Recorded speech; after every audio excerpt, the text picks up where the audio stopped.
So I'm very happy to be introducing Mildred Williams. I have been teaching here for 5 years, and I noticed this distinguished looking gentleman. I didn't know anything about him, not even how to pronounce his name. And now I have I have a short form of his resume in front of me, and I see that not only is he distinguished looking, but deserves to be considered a distinguished person. He has undergraduate and graduate degrees from the University of Freiburg and from Clark University and from the University of Massachusetts at Amherst, where he got his PhD in English. He has also studied other literatures and other fields.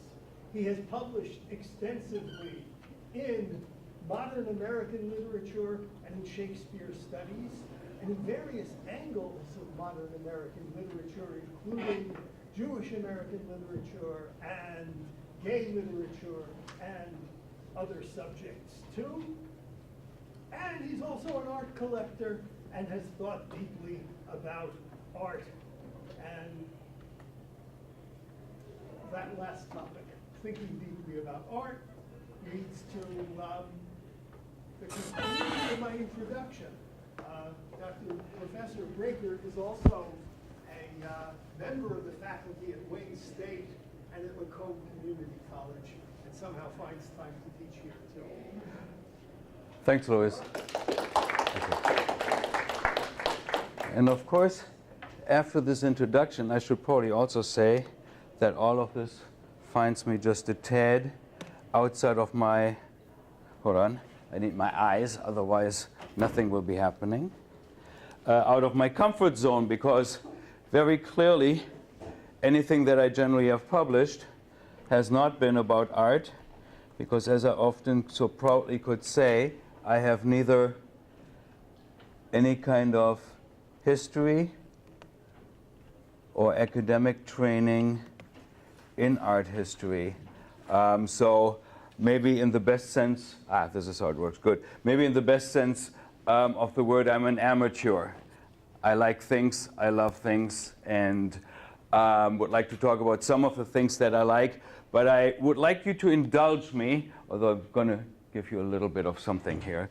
What I would like to talk about is not only my collecting activities, but also how these materials sort of fit into a particular cultural environment. When I started collecting, and that was probably what, 1996 or something? No, 1994, shortly after I arrived in Michigan, I became acquainted with and then good friends with somebody who has been fairly influential in this entire local art scene, Michael Hall. And Michael asked me a question. What do you want to have? A collection, an assembly of paintings, or do you want to have a collection? And he made it very clear that a collection needs to be something that is focused, that has rationale behind it, and to which one can therefore add carefully.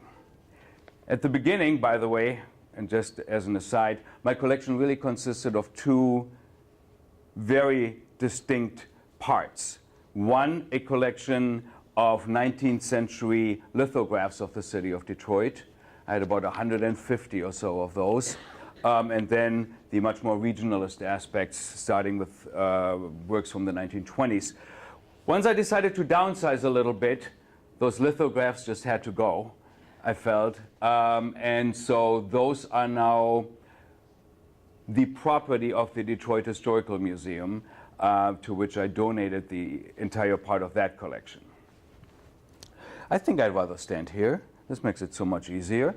The lectern just looks so forbidding. And you can already look at this one, and if you're a Detroiter, you will also, by the time I get to this, be able to tell me where the locale is of this particular work. I'll let you think about this. But I want to start out with a quote from Charles Birchfield.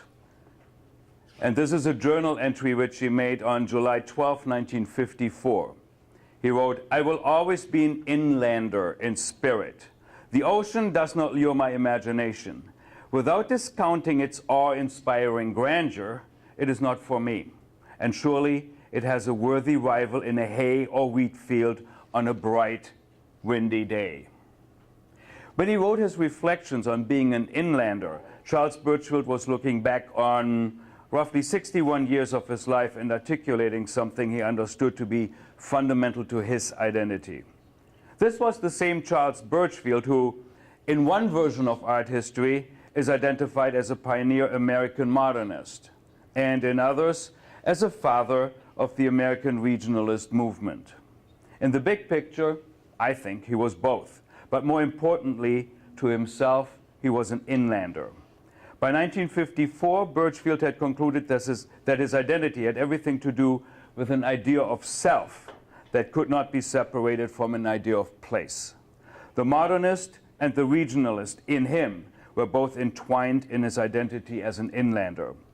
The complete Birchfield was the inlander who recorded his experience of modern America as a regional painter in eastern Ohio and in western New York State. At the end of his life, Birchfield could look back over a long historic confluence in which his personal experience of self and place became part of a much larger panorama of experience in which thousands of artists across the United States had collectively defined and imagined modern America. My personal collection presents part of that panorama, a very, very small part of that panorama, in a selection of oil paintings, watercolors, other works on paper, created by a group of very diverse painters active in and around the city of Detroit between, let's say, 1920, although the majority of the works that you'll be seeing is from the 30s and 40s, but all the way to the present time. Broadly speaking, my collection is an assembly of works that address the issue of place as it informs American cultural identity. The collection is also a text written by artists attempting to center themselves and their regional and local communities within a changing political, technological, and cultural American geography. Finally, the collection is a visual record of the aesthetic issues that attended the coming of age of modern America. It surveys the modern art of inlander painters like Charles Birchfield, except I don't have a Birchfield, but then also he was not active in the city of Detroit. And it celebrates the desire to paint America that inspired the art of the American scene, which is probably something I should define. The term American scene emerged in the early 1930s pretty much as a popular characterization of the native subject matter beginning to dominate mainstream American art. Intrigued and flattered by the recently discovered, what shall we call this, art-worthiness of homegrown American subjects, critics and commentators of the day proclaimed the American scene to be a new artistic expression in which the national spirit of America and its people was finding a voice. They rallied to the work of artists inspired by the American scene instead of, say, what? The Parisian scene, a British scene, or any other non-native source. Though never expressly defined as a pictorial style or specific genre, the American scene nonetheless became a catch-all reference for the majority of representational pictures produced in the United States, at least during the 1930s and going into the 1940s. However, from the very start, the term the American scene was pretty arbitrary and simplistic. Its arbitrary presumption that the American themes and subjects portrayed in paintings of the 30s were new simply ignored the fact that serious American artists had been painting American subjects for decades. The popular usage of the term as a ubiquitous label that lumped all kinds of artists together into a big amorphous movement was simplistic. Real confusion, by the way, set in when it occurred to someone to clarify the term taxonomically, splitting the American scene into two antithetical subcategories. Paintings depicting rural and small-town America, maybe scenes from the rural Midwest, were classified under the rubric of regionalism. Those documenting the inequality and injustice in American society, usually images from the urban Northeast, were designated as social realism. In short order, this bifurcation polarized the idiom's appeal and forever set one group of artists and their work over and against another.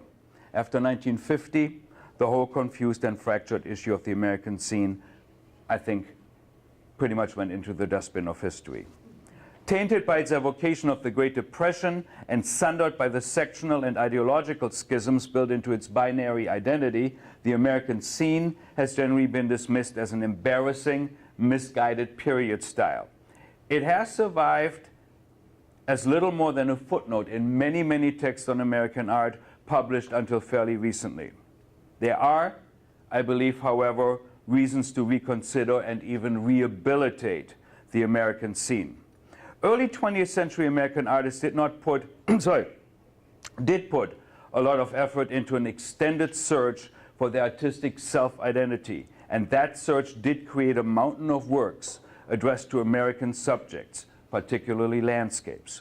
The sheer number and quality of these works begs a reassessment of the social and artistic forces that brought them into being and which may perhaps direct them to some new utility in our own time. To do this effectively, let me broaden and extend the idea of the American scene. Though the accepted time frame delimiting the American scene was the decade of the 1930s, the cultural and artistic impulses that spawned it began well before World War I and sustained it beyond, definitely, the Korean War. From the late 19th century on, American artists sought to imagine and create a uniquely American art that would exalt the cultural identity of their nation. Winslow Homer's realist style was applauded as characteristically American by the critics and connoisseurs of his era. By the time George Bellows and the Ashcan painters of New York had retooled realism for the 20th century, the dream of a uniquely American art was widespread among American painters. The Ashcan school and others turned to American subject matter in an effort to reveal something loosely identified as the American character. Convinced that place and identity were conditions of each other, they came to envision the painting of their native landscape as an affirmation of themselves. This perception was not restricted to artists from the realist tradition. The modernists in the circle around Alfred Stieglitz in New York during the 1920s also believed that American art would inevitably have to grow from an American soil. This place-linked search for identity, undertaken by early 20th century American artists of every stripe, essentially set the course for the history of modern American painting. Though the Americanness the early painters sought can be retrospectively criticized as a rather narrowly defined commodity, the search itself was a heady and important cultural enterprise in its time. It was not without a downside, of course. Predictably, the quest for America did produce a healthy measure of nationalistic rhetoric and boosterism. This rhetoric, in turn, conspired to render the matter of place and identity increasingly problematic as the fascists in Europe began to exploit propaganda value of nationalist art. The dark legacy of the project, initiated by the modernists and the realists of the early American scene, was the perpetuation of, as one critic put it, quote, the ubiquitous importance attached to place and race. The negative critique of the American scene has always centered on the question of just exactly whose America the early modern American painters identified and celebrated in their art. Without question, ignorance, insensitivity, and prejudice did exclude disempowered and dispossessed minorities. However, a fully pluralist modern world was then, well, and I guess it still is, a work in progress. Finding inspiration in their particular American scene, the Ashcan painters, the Stieglitz modernists, and others in their time collectively articulated an idea of art as a culturally prescribed and socially addressed activity that would evolve in an into an ethos embraced by most American painters through the first half of the 20th century. And I think I need to interrupt myself for 1 sec as I try to focus a little bit more. If you think back Through the first half of the 20th century, American scene painters in the particular, let's call it here, the Great Lakes region, were not alone in their artistic efforts to understand their changing world. American artists and writers everywhere participated in the chronicling of their nation's coming of age.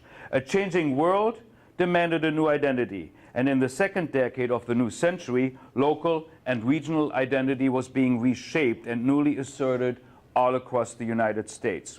Major cities throughout the country began to sponsor professional sports teams that were passionately adored by their local fans. Architects began constructing the tall buildings that individuated the skylines of the large cities that were becoming America's regional hubs. Similarly, great art museums were built to house prestigious artifacts that signaled the cultural awareness of the nation's bustling new heartland metropolises. The sports teams, skyscrapers, and museums that would identify the major cities of this entire region were almost all in place by the 1930s. As the Great Lakes region built its modern identity, its artists responded. From the region's smoke-filled and frequently leaden skies, they derived a distinctive tonal palette, favoring subtle grays and browns over strong blues and yellows. From the immigrant populations of their cities and small towns, they selected the cast of characters who animated their muted scenes. From the imposing freighters, bridges, blast furnaces, and grain elevators that supported the commerce of their region, they developed the icons that became the signature forms of their most distinctive pictures. In exactly the same spirit of nationalism that had shaped so much American art since Winslow Homer, the modern painters of the Midwest dreamed of providing their nation a glimpse for its longed-for oneness. Let me talk a little bit about landscape. Americans have always been preoccupied with their country's landscape. For them, land has symbolic as well as economic value. The diaries of 18th and 19th century travelers are filled with long descriptive passages concerning the land, its bounty, its beauty, and the spectacle of its natural monuments. In the 19th century, folk limners created hundreds of paintings depicting the harbors and hills of New England, the wilderness of the Hudson River Valley, and of course, Niagara Falls. Their professionally trained contemporaries also painted Niagara and the Hudson Valley, along with a whole array of scenic wonders they found in the American West. For all these artists and for their audiences, landscape was a symbol of the idea of America and a metaphor for the renewal Americans could expect to experience in the New World. Inheriting a landscape tradition in which place and identity were strongly linked, the Great Lakes artists of the 20th century, including those of Detroit, took their cues from both the popular and the elite traditions of their land traditions that were literary and political as well as artistic. Representations of place invested with meaning pervade modern Great Lakes pictures. Driftwood-strewn shorelines, flooding rivers, and ripening fields of wheat were all subjects that were attractive to the eyes of inlander painters. You will see none of those in the slides that I prepared because very simply they didn't fit what I want to talk about today and what I want to show you.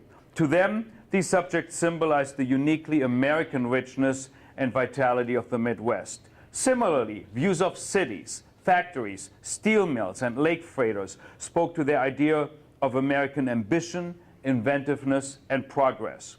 Great Lakes painters even found wonder and identity in seemingly prosaic scenes filled with signs of home and family. They painted views of the back streets of their towns, the shops and bars in their neighborhoods, and even their own cluttered backyards. And I'm going to cut something. Looking at my watch. Yes, so we can look at a little bit more in a minute. Let me cut this manuscript. And I don't want to talk about realism, etc. But let me talk about one final item before we actually look at some images. The story of early Great Lakes modern art is dominated, quite frankly, by two urban centers, Cleveland to the east, Chicago to the west. Not going to talk about them. geographically distanced from both Chicago and Cleveland, two somewhat, I would probably say, lesser centers of regional painting in the upper Midwest need to be acknowledged. In Minnesota, the twin cities of Minneapolis and St. Paul nurtured a vigorous production of American scene paintings from the mid-1920s all the way into the late 1950s. Similarly, in Michigan, Detroit-based artists created some of the most interesting and independent works in the Great Lakes repertoire. Each of these centers supported a vigorous art museum as well as several active art schools where local artists received good training in the fundamentals of drawing, painting, and design. Both Minneapolis and Detroit were major hubs for the art activity in their respective regions, and both functioned in a condition of independence and isolation relatively free of distraction or influence from either Cleveland or Chicago. Regional modern painting from Michigan is a blend of many elements, both worldly and naive. At best, however, it is conceptually straightforward and highly ambitious. The most compelling aspect of regionalism in Michigan is its stylistic theatricality.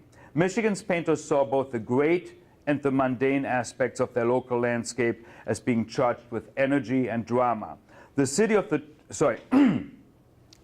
Detroit was the hub of the Michigan scene. In the Detroit area, the art school of the Detroit Society of Arts and Crafts and the Cranbrook Academy of Art provided art training for many of the state's most prominent painters and sculptors. The art culture of Detroit favored a full spectrum of art that melded both the applied and fine arts. Many important potters and metalsmiths were trained at Cranbrook.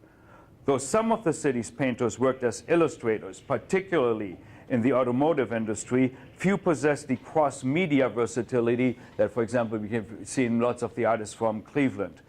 And then, of course, we have the annual exhibition for Michigan artists, which were held at the Detroit Institute of Arts, and those were restricted to painters and sculptors only. Early regional painting in Michigan was fairly interchangeable with much of the typical Impressionist landscape painting found throughout the Midwest. Change set in during the mid-1920s. A Hungarian immigrant named Zoltán Szepesi, who had come to Detroit in 1922, painted some of the earliest modern regional landscapes in the state. Within 6 years of his arrival in Detroit, Szepesi began painting canvases inspired by the factories and smelting plants built by the Ford Motor Company along the River Rouge. He also painted views of the busy commercial centers of downtown Detroit. All of Szepesi's early works are abstract arrangements of shapes with layers of carefully observed details overlaid on them in bold strokes of line and color. Szepesi's urban and industrial scenes use a somewhat radical futurist style to express the explosive energy and optimistic spirit of a city enthralled with the drama of its unfolding future. By 1940, Szepesi had become one of America's masters of extempora painting, and thereafter rendered his work in a realist style better suited to the subtleties inherent in the tempera medium. Jack K.O. Steele, a student of Szepesi, was a realist from the beginning, and I have a bunch of Steele for you in a minute. His poignant views of life in the rundown Skid Row sections of Detroit are filled with pathos and occasionally a touch of melodrama. In his scenes of missions and burlesque houses, Steele captured the often bizarre theater played out in the back streets of his city. Amy Lorimer studied in Detroit under the New York modernist Samuel Halpert. Lorimer's stylized landscapes particularize and localize the decorative, flat, modern abstract style that she learned from her teacher. Emigrating from Cuba to the U.S. in 1919, Carlos Lopez first studied painting in Chicago. His 1930 arrival in Detroit had several important consequences for the Detroit art scene and Michigan in general. As an outsider, he brought a fresh sorry, my voice is giving out. He brought a fresh perspective to the Michigan subject matter he painted. As a teacher, he set several important painters both on the path that would establish them as artists. Finally, the painter Huey Lee Smith joined the Detroit art community during the 1950s. His presence enriched the art of Detroit much as it has of his hometown. The arid tableaus from Lee Smith's Michigan period frame solitary figures poised like dancers in landscapes of ambiguity and ambivalence. Lee Smith's background as a stage set designer unquestionably imparted a theatrical quality to his paintings that made them particularly appropriate to Detroit's American scene tradition. Let us, however, maybe turn to something less theoretical and much more graspable. By the way, I'd ask people what you have in front of you. Where are we? That is Woodward Avenue on the left looking north. I'm sorry? Woodward Avenue on the left looking north to Highland Park. And the house in the foreground is the one from which Whistler's Peacock Room came. Right, which became what? The Smiley Piano Factory at one point or another. Now the Wayne State Alumni Building. Yes, so what building was this? It's the tall apartment building just north of the DIA. Very good. The Park Shelton. And who lived at the Park Shelton right there in 1931? Well, the artist here, of course, is Lucien Bloch, daughter of a very famous father, of course, Ernest Bloch, the famous Swiss composer and conductor. At this time, of course, Lucien Bloch was Diego Rivera's assistant. As he was painting the murals at the DIA, she was rather busy creating her own artwork. However, the only original, well, not original, but the only works on paper that she did in Detroit were really 3 lithographs of the city at that time, of city scenes. A lot of her activity, artistic activity at that time, was devoted to photography. And if you look at her photography from that time period, you see her political engagement. Most of these photographs are photographs of union marches, strike scenes, etc. But this is, yes, this is very, very much obviously also influenced by Diego Rivera, the sort of folkloric style. But it's the view from her apartment in the Park Shelton. However, I'm going to go slightly back. This is the beginning of the 1930s. I want to first of all go, and I don't have too many works directly available. And at times, I also want to point one thing out. All of these works will be arriving visually for you in the same size. Obviously, some of these are fairly large works. Some of these, like this, is probably something that is, what, 12 by 12 inches, etc., because this is a lithograph. The artist is of the next 3 items, Anton Schutz, a German immigrant, a graphic designer, a graphic artist, and he was used in the 1920s in particular by the New York Times. He was sent on tours of various cities. He did also a series of Cleveland and a series of, that I'm aware of, in Chicago images, essentially as illustrations to the Sunday supplement to the New York Times. And this comes straight out, of course, an entire 19th century tradition of illustrating travel pieces with lithographs. So here you have a piece, and clearly what he's focusing on is, this is 1920s Detroit. Detroit's nickname, anybody? Historian? Dynamic Detroit. You're now entering dynamic Detroit. And he clearly, I think, gives us this dynamic Detroit with what he calls here the heart of the city.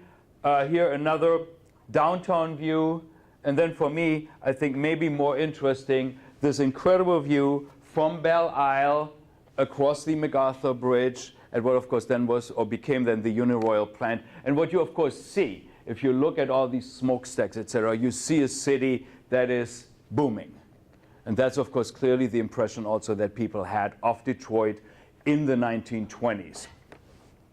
What I also find interesting, I could only give you a few, are local artists. Since Schutz was clearly an outsider coming in from New York, a young man by the name of Frederick Shotwells did a lot of pieces of Detroit. He was trained at the Society for Arts and Crafts, died very, very young. So unfortunately, there is, while there is a significant oeuvre, it's still very limited. Here, of course, we see the Ambassador Bridge as it is being built. And then this morning I woke up and I remembered that I had in storage a whole bunch of other stuff which has not yet seen the framer's hands. And I completely forgot, for example, that I had this piece by Shot Wells, again showing us the vitality of the city, looking down at the old, that would be the old City Hall, right downtown Campus Martius. And what I also found interesting, and these are really simply sketches that he did, which might later have become, obviously, fully worked out lithographs, but these scenes that he's selected of the building boom that was really truly occurring in the 1920s. If you think about the 1920s, all those big iconic buildings from the Fisher to the GM, etc., all went up, and most of them, of course, built by Detroit's foremost architect at that time, Albert Kahn.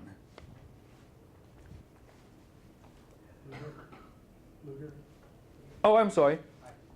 Just out of curiosity, you said before that in a way the art scene of Detroit was kind of subordinate to Cleveland and Chicago, yeah.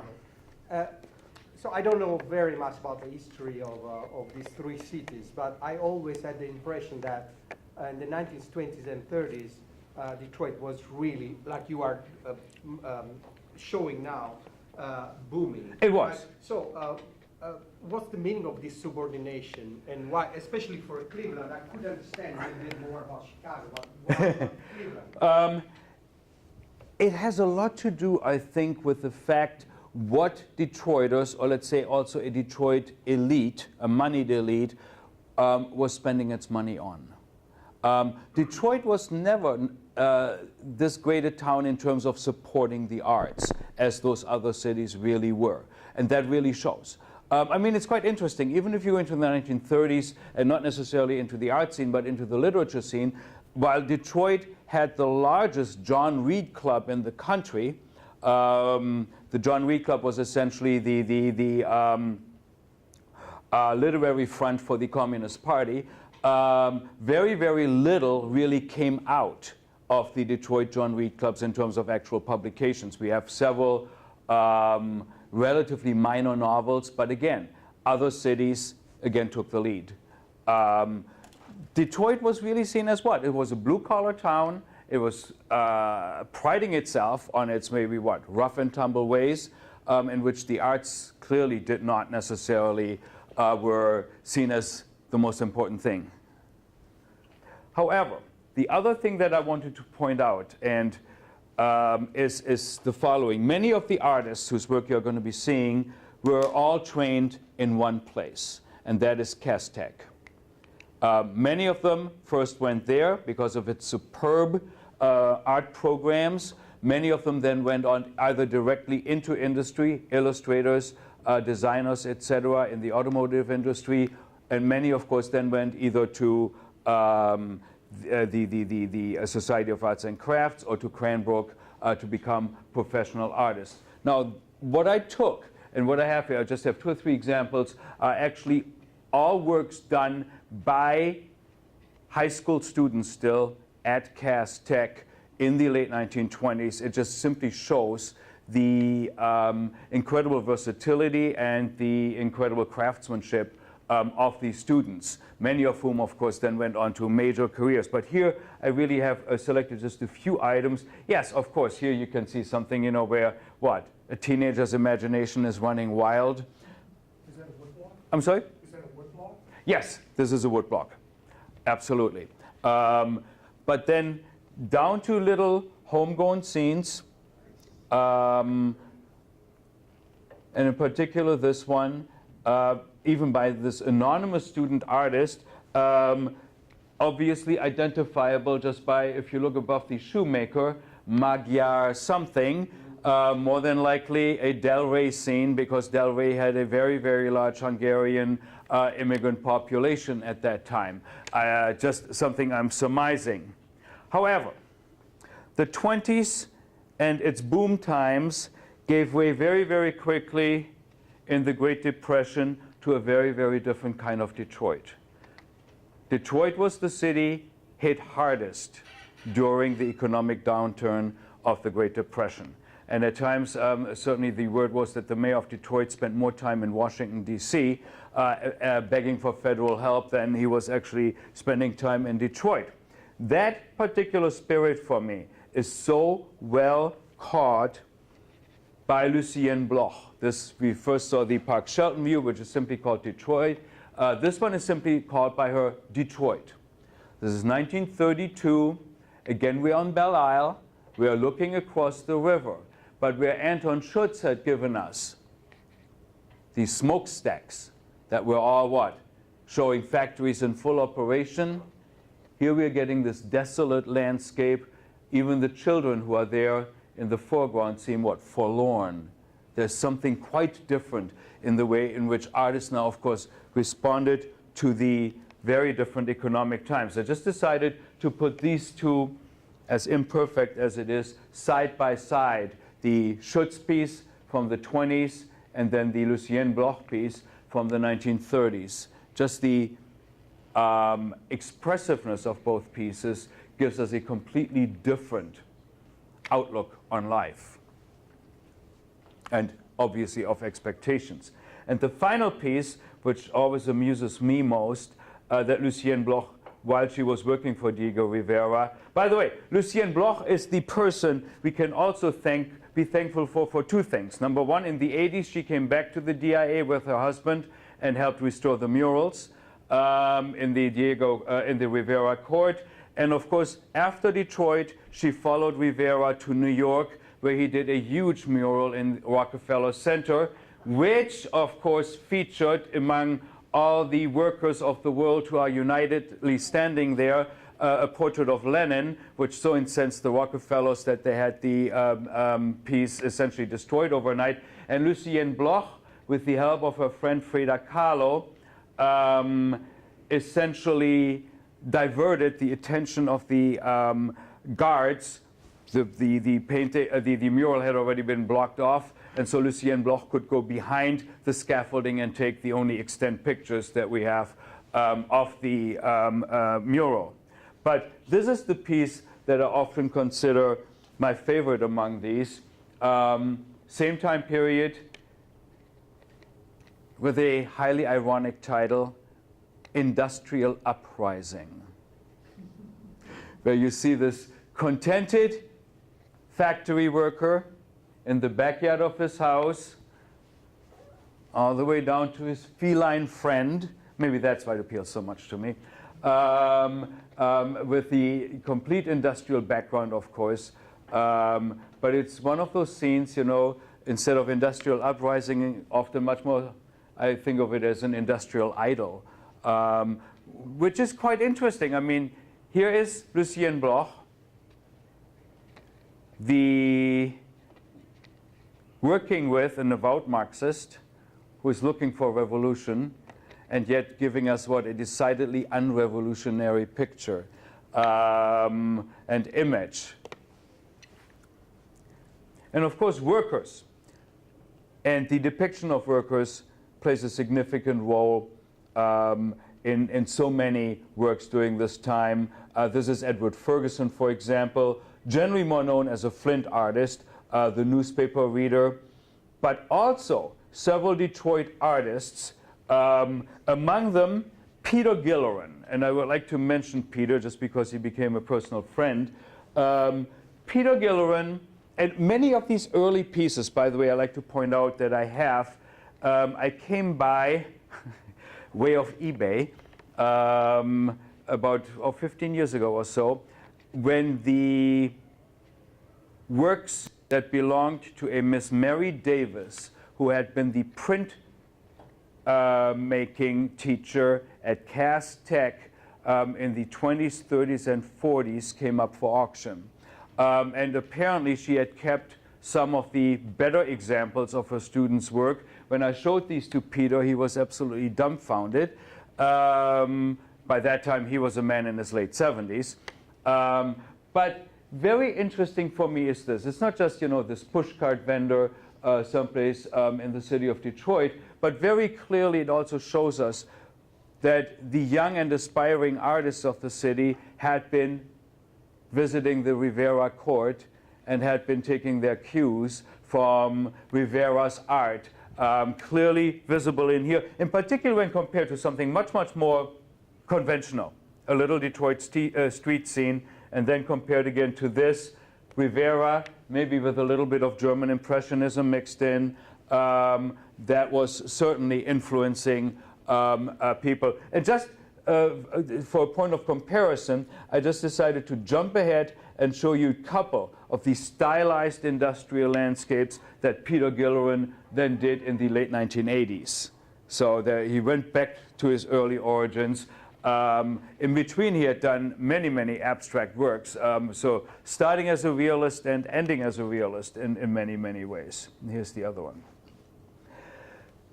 One other great person who emerged from Cass Tech and then went to Cranbrook is David Freudenthal, 1914 through 1958. His talent was immediately recognized.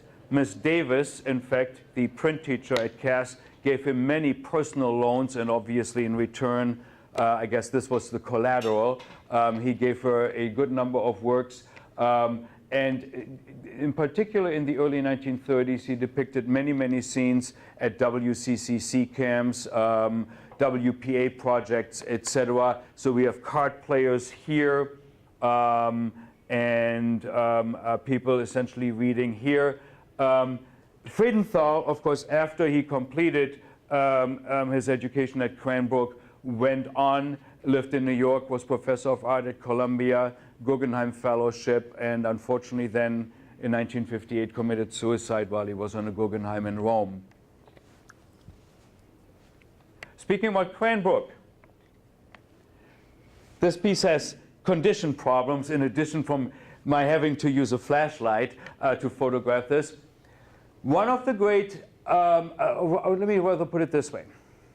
Those students who came to Zoltan Zepeshi's attention, because at this point he was the main instructor of painting at Cranbrook, the students whom he believed to be the best were entrusted with mural studies. So there were essentially, and think about all those WPA murals that were created, and this is one of the other major students of Zoltan Zepeshi's at that time. This is a very early piece by Jack Steele. We'll have a little bit more by Jack Steele later. But this is essentially the view from his studio at Cranbrook, looking at the construction activities as they were occurring there. I've got to be honest, I located this piece in Jack's garage. It was full of spider webs. It had been rolled up for probably 50 years. But at least we managed to salvage some of this piece. At the same time, another artist who is generally not considered to be among the regionalists in the Detroit area is Charles Culver. Culver, who died in 1967, he was art critic, if I'm not mistaken, at that time for the Detroit Free Press. Is mainly known, at least today, when you look at all the auction records, etc., as an artist who did animals, in particular the animals he was sketching in the Detroit Zoo. This is highly uncharacteristic for him. This is a piece simply called Workers, let me just see, Workers' Houses from the late 1930s, and then the same, which he had actually given as a present to his biographer. It's called, Workers' Houses, 1938. And then this piece, a charcoal drawing, which gives us yet another industrial scene, more than likely southwest Detroit, fairly large and authenticated by his niece. But there are very, very few Culver pieces like this around. This is highly uncharacteristic, but clearly also showing that an artist who was growing up or was coming into his artistic maturity at that particular point in time clearly was influenced by the works that were created by other artists during the Great Depression. Yeah, I couldn't resist this one. This is one of the few women artists whose work I at least own. This is Mildred Williams, who moved on later in her life to New York and did a lot of New York images. But this is simply called Ford Factory, dates to 1931. So we have a part of the Rouge plant in here that she's giving us. A very, very peaceful scene. But very, very typical also, I like to point out, is if you look at the sky, both made up obviously of smoke, but also these darkish looming clouds. It's so typical for Midwestern and Detroit area scenes. Another artist who came out of Cass Tech and went to Cranbrook and died even earlier, 1956, is, I'm trying to remember his first name right now, Francis Danovich. And very clearly, it's a beautifully executed lunchtime factory interior scene, which is often, I think some of these scenes are often sort of at odds with, by giving us these peaceful scenes versus the labor exploitation, and in particular in the early 1930s, the waves of strikes that eventually led the Big Three to acknowledge and contract with the UAW. And, of course, the master himself. This is Zoltan Zepeshi, an ink wash he did a series of several of these, of essentially workers at the Rouge plant taking their lunch. Very beautifully, delicately drawn. Unfortunately, you see a little bit of glass reflection there. I apologize for that. I tried under every different lighting condition to photograph this one, and it's just very, very dark. By the way, this becomes the Rouge plant in 1957 as it's being painted by Bill Moss. This is an oil-on panel, which was then reproduced for the December 1957 cover page of the Ford News, as it was called at that time. No, the Ford Times, I'm sorry. But industrial scenes, of course, abound, which, of course, doesn't mean we don't have any kind of street scenes. This is Robert Hertzberg, 1942, essentially a downtown scene, a fairly large watercolor. And, of course, as you can see, it's a very, very busy downtown street. And let's not forget, 1942, the city was really filling up rapidly with migrants rather, from anywhere in the country, because now the nickname, of course, had changed from Dynamic Detroit to the Arsenal of Democracy. Well, and this is what, about 1 year before the infamous 1943 Detroit riots, which, of course, most of us have not necessarily heard of, because the Roosevelt administration certainly did not, or was not exactly pleased to have what a major race riot take place in such an important city. So a big, big rug was pulled out. Another artist of the same generation as Peter Gilleran, Jack Steele, David Freudenthal is Robert Barbie. This is an early piece, probably done at Cranbrook. One of the very few pieces I have, honestly, with an African-American subject matter.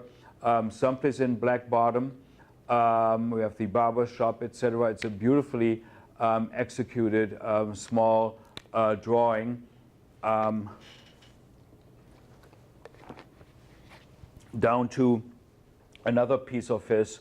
And clearly, German Expressionists are godfathers to this piece. These are essentially truckers at a truck stop in Detroit taking their break before they go back out and do further hauling. Dark piece. And yes, nightlife was also there in the form of the burlesque.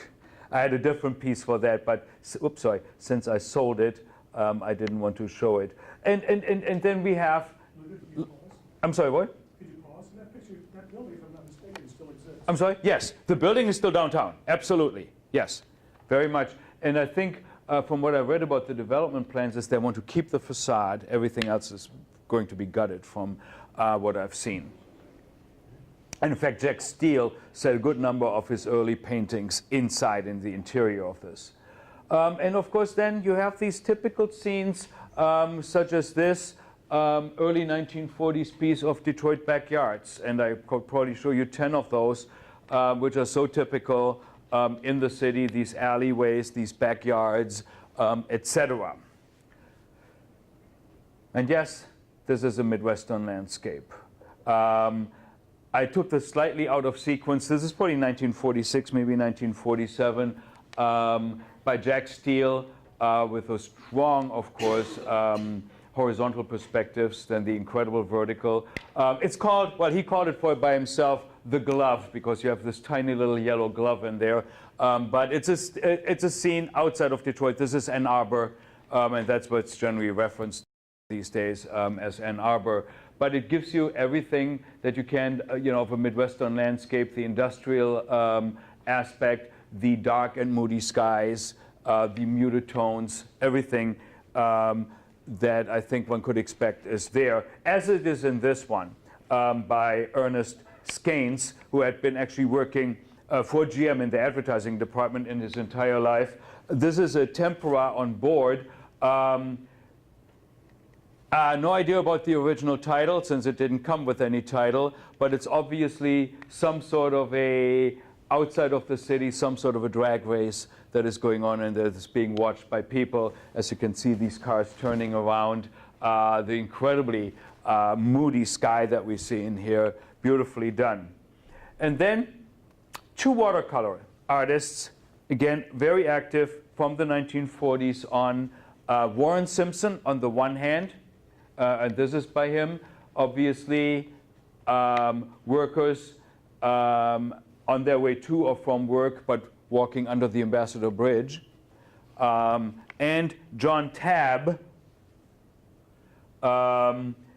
giving us a similar scene of the Ambassador Bridge and the industrial buildings right beneath it. The interesting thing is, I got to meet John Tabb late in his life.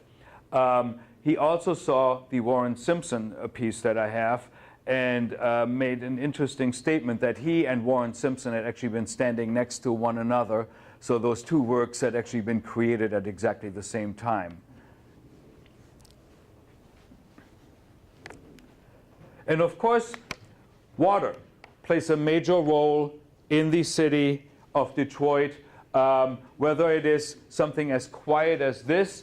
This is Jim Lee, a Chinese-American artist, 1941, simply called Canal at Ecorse, which was shown that year in the exhibition of Michigan artists at the DIA, or whether it is Warren Simpson with the downriver scene, or whether it's Milton Gersh-Gorin in 1939 with a scene again right off Belle Isle, or John Tabb, no, this is not John Tabb, this is Warren Simpson with a tugboat, or whether it's John Tabb with a tugboat.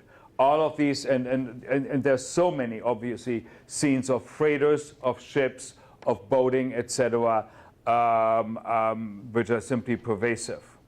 Which brings us, for a second at least, into the 1950s, a downtown scene by Don Brackett, much more abstract, of course, than other things that we have seen. And I'd like to juxtapose this scene with the scene by John Tabb. Yes, the main bus terminal downtown. But of course, if you look into the background, we get what? A fantastic environment that, of course, was never part of Detroit. So here the artistic imagination went a little bit wild. But speaking about an essentially realist artist like John Tabb, what I found very intriguing is a much more, for him at least, experimental work. This is a work from the mid to late 1950s. He simply called it The Lodge at Hamilton. So this is really the digging of the Lodge Freeway right in that area. It's much more experimental than others. Now I want to focus on a couple of artists specifically. This, well, I normally don't do portraits in here, but this is a self-portrait by Jack Steele. As I said, from the beginning he was a realist. from the beginning, he had a special affinity with people down and out in the city of Detroit and made that his subject matter. Although this is clearly not a scene necessarily of being down and out. This is a memory scene of the apartment building in which he grew up on Michigan Avenue, very close to Tiger Stadium. This piece was shown in 1951 at the annual exhibition of Michigan artists at the DIA, but it's clearly an earlier piece from sometime probably in the late 40s. And I need to show you at least one scene that gives you an idea of those mass scenes that Jack Steele is so famous for. Here, this is simply called The Mission, and this is really a study in grays somewhere off Michigan Avenue, at least that's what he told me, where he had come across this scene, and you have the preacher there with all of these Skid Row characters, and then of course it's sort of I think sort of these sly humor in here. If this is The Mission, then clearly this one looks pretty much like Jesus walking by, doesn't he?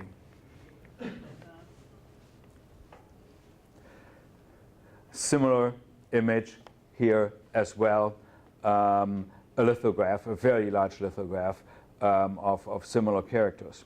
The interesting thing for me is what happens if you have been maybe born a generation too late as an artist, when you're really a regionalist and regionalism goes out of favor. When abstract expressionism becomes the word of the day.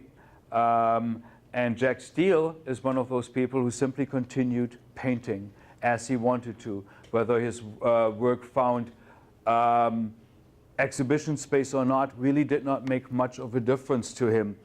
Also, let me show you several later works of his. Now we have moved from oil to acrylic. Simply it dries, of course, much faster. This is a fairly large piece. It's about 4 feet by 4 feet, which is simply called Street Play. But he is also an artist who had just witnessed the Detroit riots of 1967. And so he said, at least that's what he told me, that the angry orange glow in the background for him was essentially sort of that reflection on the riots. And also his subject matter, fairly rare, often in his early work, but then not present in his middle work. And now again in his later work, we have a significant number again of African-American characters. But also what happens, and of course this is something that can happen to many artists, it's not necessarily that he's deliberately becoming looser in his style, but the looseness of style is a function of Parkinson's disease that was developing on the one hand, and eye issues on the other hand. If you've ever seen late Monets and those watercolors, these water lilies, they get bigger and bigger and bigger, don't they?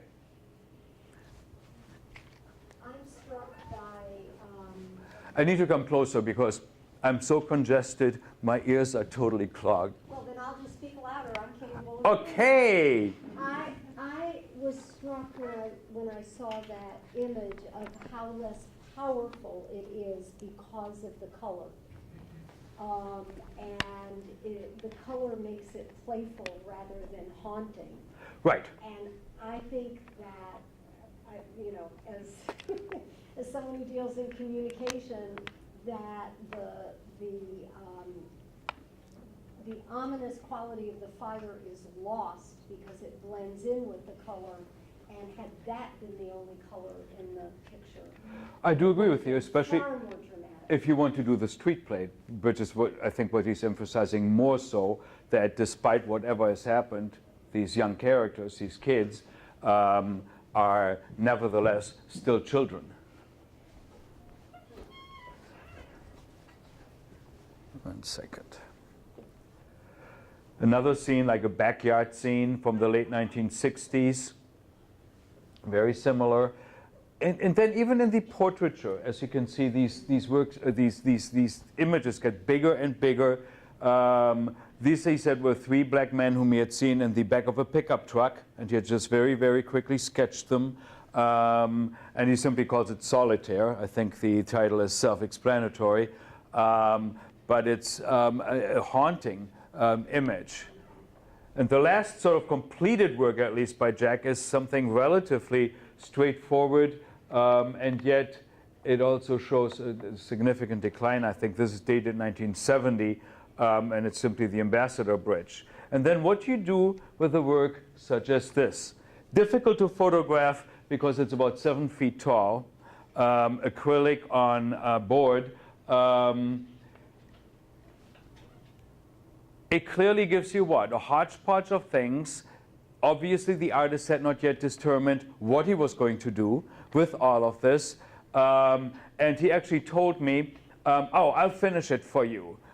At which point I said, no, let me just take it home.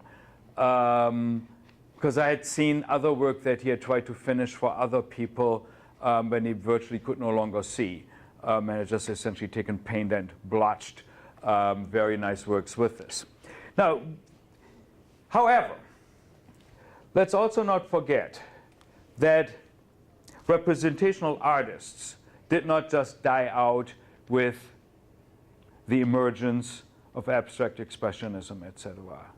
They're still around, and I've just decided to focus on 2 or 3, very briefly, Detroit area artists, all of whom are still active. The first one I like to show you is Joe Gold. Product late in his life of getting a master's degree was it Cranbrook? I'm trying to remember right now. But here you have a scene essentially called Lafayette Diner.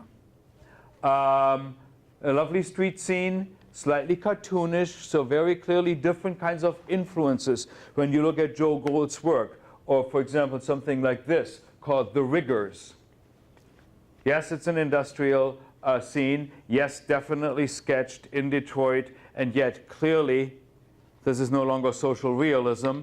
This is somebody who has absorbed popular culture and has incorporated it into his own work, down to maybe a very haunting work for me. It's a very large work. A policeman sitting in the Lafayette Diner in a somewhat reflective mood. He said he had come across the man after he had taken a really horrible report about some kid's murder, and he just very quickly sketched him there to get the feeling for the man. And yes, we cannot do without this.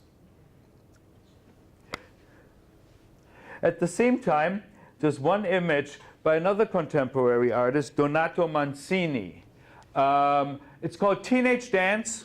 It looks back at his youth of growing up in Dearborn. You can see this outdoor dance that is going on. What I find so intriguing behind this, almost what, ominously highlighted, is the rouge plant, as if, I don't know what, as if what, the apocalypse is about to start there. It's a very intriguing read. The interesting thing for me about Donato Mancini, and I've seen a good number of his works, is he went to Pratt in New York for 4 years, and yet at the same time, it doesn't seem to have left any influence on him. To Deborah Sekanik, who is much more abstract, but who says that she is completely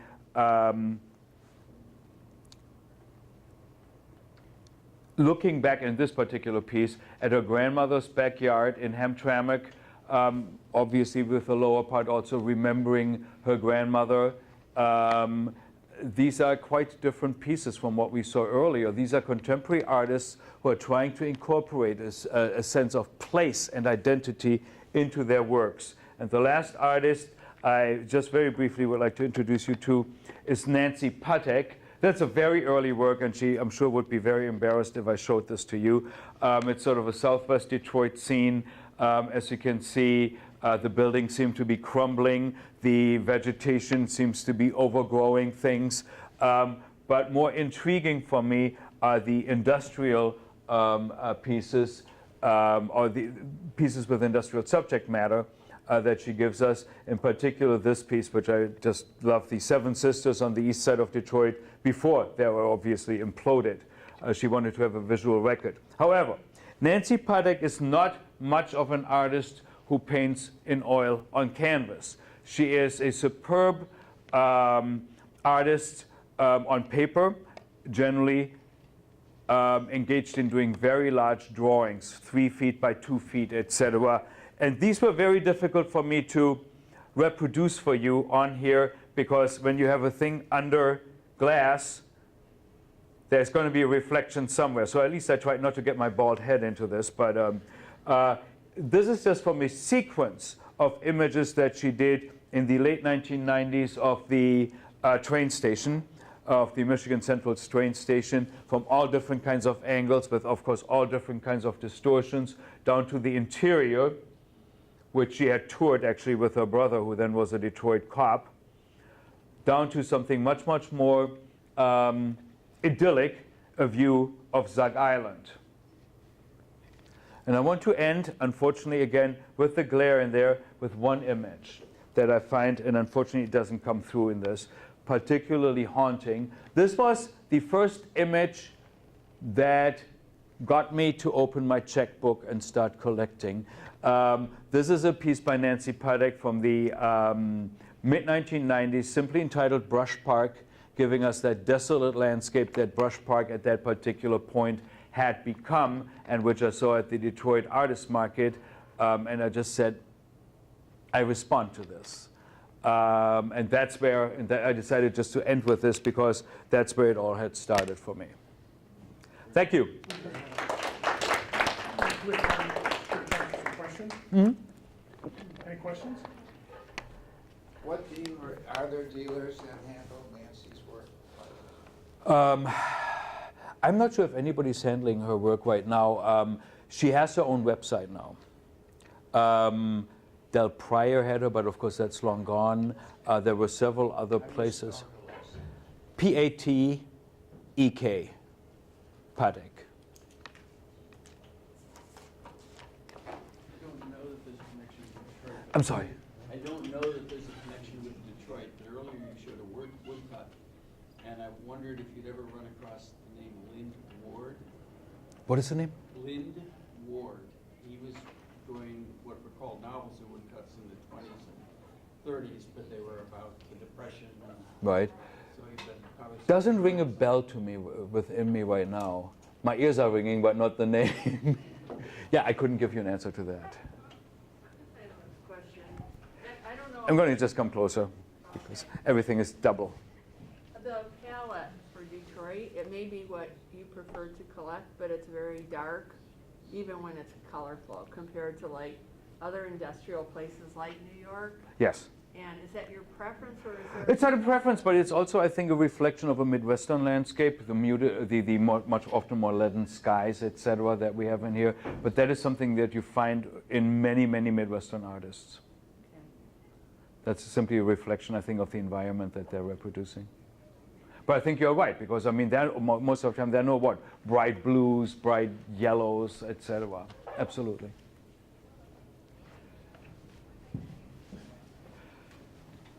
Thank you. Yeah. Do you ever go to the Ivanhoe Cafe?